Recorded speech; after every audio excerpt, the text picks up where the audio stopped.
Daily Words of God. Man is a creature without self-knowledge.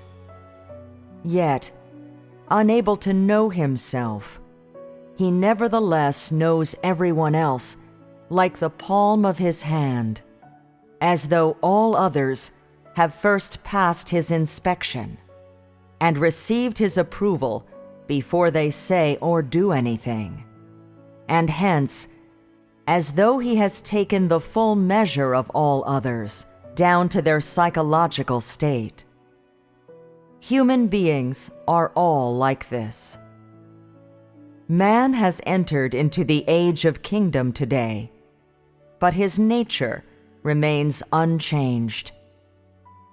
He still does as I do in front of me, but behind my back, he starts getting up to his own unique business. Once that's over, and he comes before me again, however, he is like a different person, seeming audaciously calm, features composed, pulse steady. Is this not precisely what makes man so despicable? How many people wear two completely different faces, one in front of me and another one behind my back?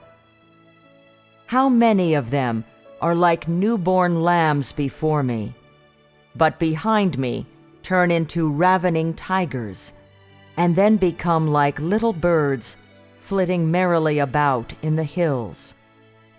How many show purpose and resolve in front of me?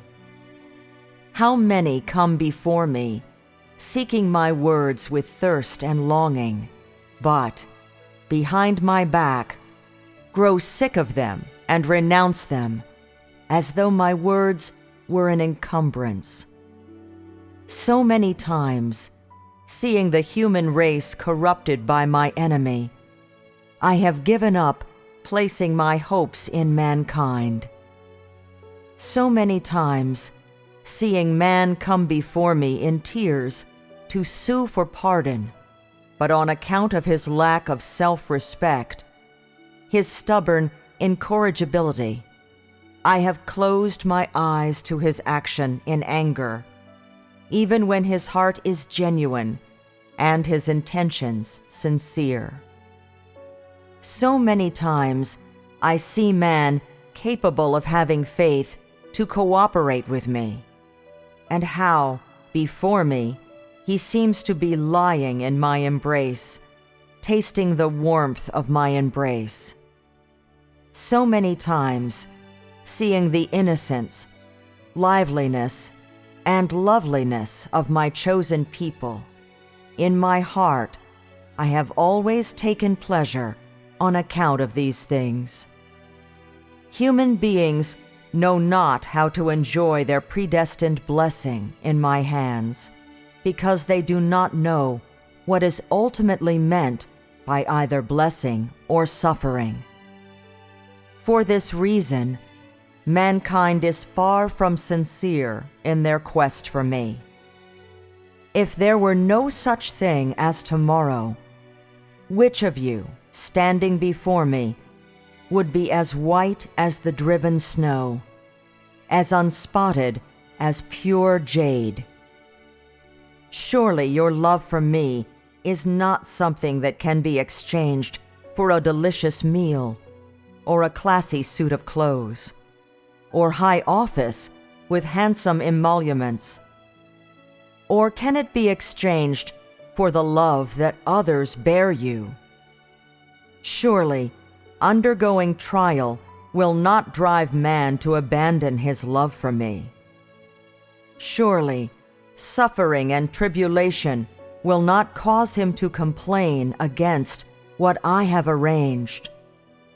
No man has ever truly appreciated the sword in my mouth. He knows only its surface meaning without truly grasping the inner.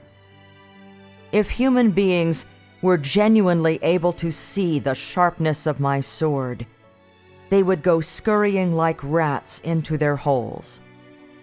Because of their numbness, human beings understand nothing of the true meaning of my words, and so they have no clue as to how formidable my words are, or just how much of their nature is revealed, and how much of their corruption has received judgment within those words.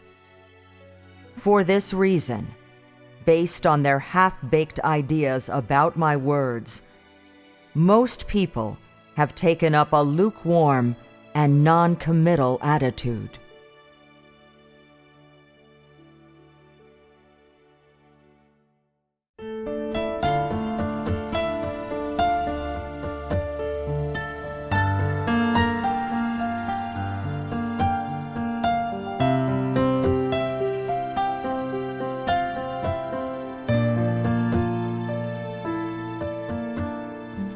Humans don't know how to enjoy their destined blessings in God's hands, for they can't tell suffering from blessing,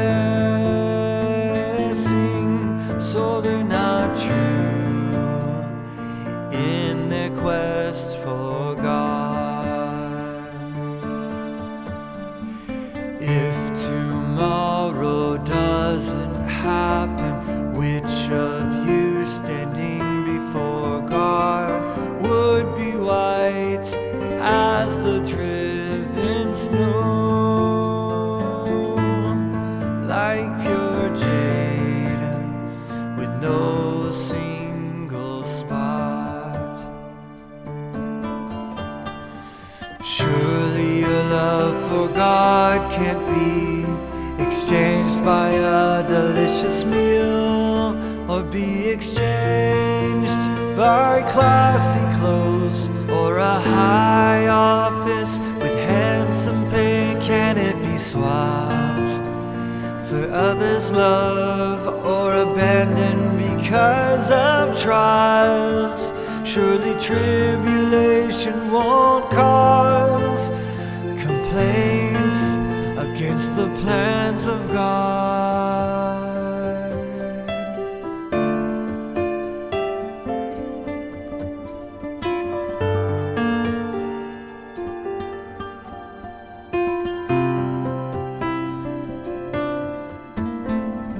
No man has truly understood the sword that is inside God's mouth.